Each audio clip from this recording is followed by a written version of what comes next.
بخاری صاحب sir timing کے اوپر تو تنقید ہو سکتی ہے لیکن اس میں کیا اعتراض ہے سر؟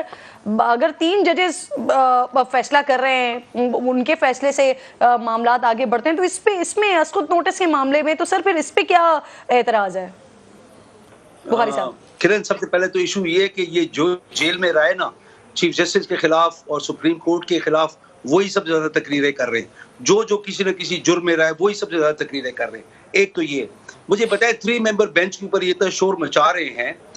میں اپنے بھائی افنان سے اور اپنے بھائی سلیم بخاری صاحب سے میں یہ پوچھتا ہوں جب قاسم سوری والا کیس ہے وہ بھی 3 ممبر بینچ تھا, ہم لوگوں نے تو چپ کر کے ایکسیپٹ کیا, ان لوگوں نے اس ٹائم پہ کیوں نہیں شور مچایا کہ اگر اتنے یہ اصولوں کے پابند ہے سو کالڈ اصولوں کے, یہ کانفلکٹ آف انٹرسٹ تھا جو ان لوگوں نے ابھی یہ بل پاس کیا ہے, یہ ان کے دائرہ اختیار ہے ہی نہیں, یہ سپریم کورٹ کا ہے. وہ چاہے چیف جسٹس 3 ممبر بینچ بناتا ہے, سپریم کورٹ وہ سو موٹو لیتا ہے, چاہے جو کچھ مرضی کرتا ہے.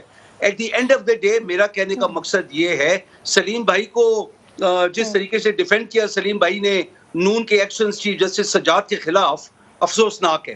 جو جیسے سلیم بھائی نے ساتھ ریفرنس دیا اسلام آباد ہائی کورٹ کا وہ افسوسناک ہے کہ وہ ججز کے چیمبر میں کوئی نہیں گیا تھا, وہ لوگ آئے تھے کیونکہ خان صاحب کے لیے. اور میں آپ کو اس بات کی قسم اٹھا کے کہتا ہوں کہ سادہ کپڑوں میں سر مجھے یاد ہے جب یہ قاسم سوری صاحب کی رولنگ کے حوالے سے جب رات کے وقت سپریم کورٹ کھلا تھا, جب عدالتیں کھلی تھی تو اس وقت آپ لوگ بھی بانگے دول بڑی تنقید کر رہے تھے سر, اس وقت بھی بڑی کھل کر توہین ہو رہی تھی, باتیں ہو رہی تھی سر. کرن ہم نے ایکسیپٹ کیا, ہم گھر چلے.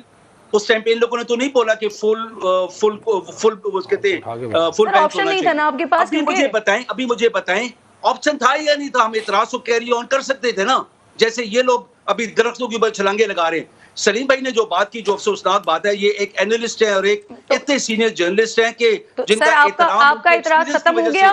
سپریم کورٹ کا فیصلہ درست تھا بخاری صاحب, رولنگ غلط دی تھی سوری صاحب نے. جی پہلی بات تو یہ ہے کہ میں کہہ رہی ہوں آپ کا اعتراض ختم ہو گیا, سپریم کورٹ نے درست فیصلہ دیا تھا, رولنگ غلط تھی قاسم سوری صاحب کی.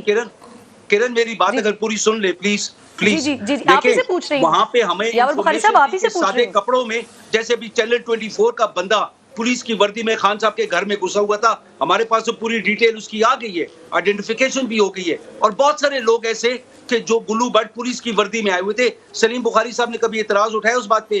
ہم لوگوں نے جو ہمارے لوگ خان صاحب کے پاس اندر گئے تھے جوڈیشل کمپلیکس کے اندر, کیونکہ ہمیں رپورٹ سی کہ سادے کپڑوں میں لوگ کھڑے ہوئے ہیں صاحب کو مارنے کے لیے تیار ہیں یا اٹھانے کے لیے تیار ہیں بیفور دا ہیئرنگ, تو ہم لوگ کیوں نہ ڈیفینڈ اپنے لیڈر کو کریں؟ جب قانون فیصلہ کرے گا, خان صاحب قانون سے اوپر نہیں ہے, یہ بات سن لیں. لیکن کسی کی سائڈ سے لینا بخاری صاحب صحیح. جی بخاری صاحب یہی ایک پوائنٹ ہے نا کہ اگر کسی کے معاملے میں کسی بھی معاملے میں اگر آپ لوگوں کے پاس ثبوت موجود ہے تو عدالتیں موجود ہیں سر, وہاں لے کے جائیں اس معاملے کو. سلیم بخاری صاحب سر چیف جسٹس صاحب کہہ رہے ہیں وہ اپنے دیگر ججز کے ساتھ کنسلٹ کریں گے اور پھر اس کے بعد وہ آگاہ کریں گے, معاملات کو آگے بتائیں گے. تو آپ کو لگتا ہے کہ پیر تک کوئی اچھی خبر کوئی اچھی نوید مل سکتی ہے؟ دیکھیے پہلی بات تو یہ ہے کہ مجھے یاور بخاری صاحب سے یہ درخواست کرنی ہے کہ میں ان کو بہت میرے لیے ان کے لیے دل میں میرے بہت ادب ہے, میں ان کو بہت سین وائسز میں سے ایک آواز سمجھتا ہوں. مجھے سب سے زیادہ جو اریٹیٹ میں ہوا وہ یہ کہ میں بات کر رہا ہوں اور وہ کہہ لگا رہے ہیں. یہ ایک سٹائل ہے پی ٹی آئی کا, یہ ان کو نہیں اپنانا چاہیے. یاور بخاری صاحب بہت رسپیکٹیبل خاندان سے اور بہت رسپیکٹیبل آدمی ہیں. یہ جو کوئی بات کر رہا ہو تو اس کے اوپر کہہ لگانے والا یہ اریٹیٹ کرتا ہے دوسرے آدمی کو. ایک بات تو یہ ہے. دوسری بات یہ کہ 2-3 باتیں عرض میں کرتا ہوں سر. ایک تو میں نے جو حوالہ دیا تھا وہ کوئی اگر تاریخ کی کتابوں میں اٹھا کے دیکھے گا تو اس کا جواز مل جائے گا. دیکھیے گزارش یہ ہے کہ بات جو ہے وہ بگڑی ہے بہت دیر پہلے سے. قاضی فائز سیسا کے ریفرنس سے شروع کر لیتے ہیں ہم بات. کیا عمران خان صاحب نے یہ نہیں کہا کہ وہ میری غلطی تھی اور مجھے غلط مشورہ دیا گیا تھا؟ کیا اس جج کی ذلیل کرنے میں, اس کی تضحیق کرنے میں کوئی کسر اٹھا رکھی گئی تھی؟ آپ کو یاد ہے پی ٹی آئی کے لوگوں کے بیانات؟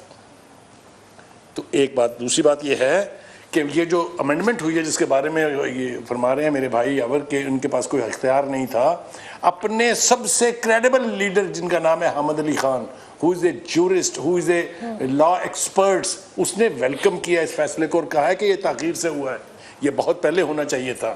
اسی طریقے سے بارز نے بھی یہ مطالبہ کیا تھا کہ از خود نوٹس کا جو ہے معاملہ اس کو نبٹنا چاہیے کسی طرح سے. اس کی تباہ کاریوں کی اگر میں لسٹ بیان کرنے بیٹھوں تو ریکوڈک سے بات شروع ہوگی. جو $6 بلین جرمانہ ہوا وہ بھی ایک کسی طرح کا سو موٹو تھا. پھر نیسلا ٹاور کے ساتھ کیا ہوا, PKLI کا ذکر انہوں نے فرما دیا کہ اپنے بھائی کو اس کا اختیار دلانے کے لیے ایک ایسے ادارے کی تباہی مچا دی گئی. جی ٹائمنگ بھی میں آپ کا درست سوال ہے نہیں سنا. امینڈمنٹ کی سر بخاری صاحب میں یہ کہہ رہی ہوں کہ آپ کی ساری باتیں درست ہیں کیونکہ ٹائمنگ بھی درست ہے.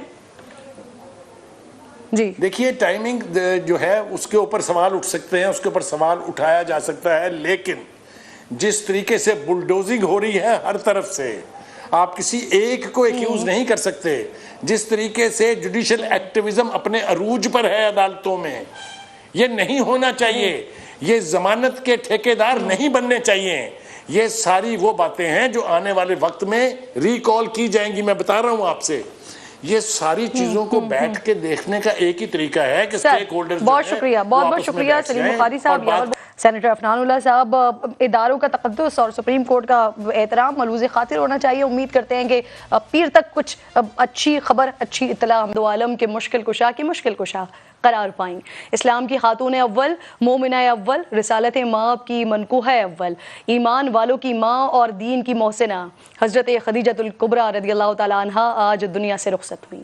یوں یہ روز روز غم اور وہ سال عام الحزن یعنی غم کا سال قرار پایا. آپ اسلام کی آمد سے پہلے بھی پاکیزگی اور طہارت میں یکتا, بت پرستی سے بیزار اور آسمانی کتابوں سے علم و آگہی رکھنے والی تھی.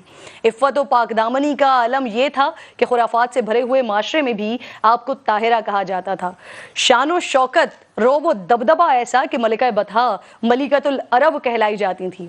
آج خود کو با اختیار بنانے کی خواہش مند عورت اپنے لیے جس مقام کا تصور رکھتی ہے نا, سیدہ خدیجۃ الکبریٰ سلام اللہ علیہا نے آج سے 1400 برس قبل وہ سب کچھ کر دکھایا.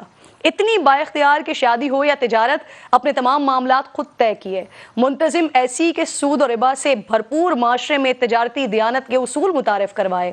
عقل و بصیرت اس قدر کے خاندانی کاروبار کو وسیع کاروباری سلطنت میں بدل دیا. ابھی پہلا اونٹ شام کی سرحد میں داخل ہو رہا ہوتا تو آخری مکے سے نکلتا. اکیلا آپ کا سامان تجارت مکہ کے سارے تجارتی قافلوں سے زیادہ اور خدمت گاروں کی تعداد اہل قریش کے غلاموں اور مویشیوں سے زیادہ ہوا کرتی تھی. سامان تجارت سے لدے اونٹ چلیں تو تاحد نگاہ زمین دکھائی نہیں دیتی تھی. لیکن یہی عرب کی ملکہ جب عقد محمد مصطفیٰ صلی اللہ علیہ وآلہ وسلم میں آ جائیں تو ایسی تابعدار, وفا شیار, خدمت گزار زوجہ کہ اپنا سب کچھ سرکار کے قدموں میں نشاور کر دیا. مکہ سے غار حرا کا مشکل ترین راستہ, لیکن آپ صلی اللہ علیہ وآلہ وسلم جب غار حرا میں قیام کرتے تو مکہ سے 2.5-3 میل دور کا یہ مشکل ترین سفر پیدل طے کر کے آپ کے لیے کھانے کا اہتمام کرتی. دشوار گزار پتھریلے پہاڑی رستوں سے پیر زخمی ہو جاتے, لیکن شوہر کی خدمت کے جذبے میں کمی نہیں آتی.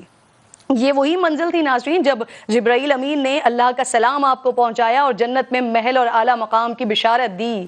اللہ رب ذوالجلال نے قرآن پاک بالخصوص سورہ احزاب میں صالح خواتین کے لیے جن 8 اوصاف قانتات, صادقات, صابرات, خاشعات, متصدقات, صائمات, حافظات اور ذاکرات کا ذکر کیا.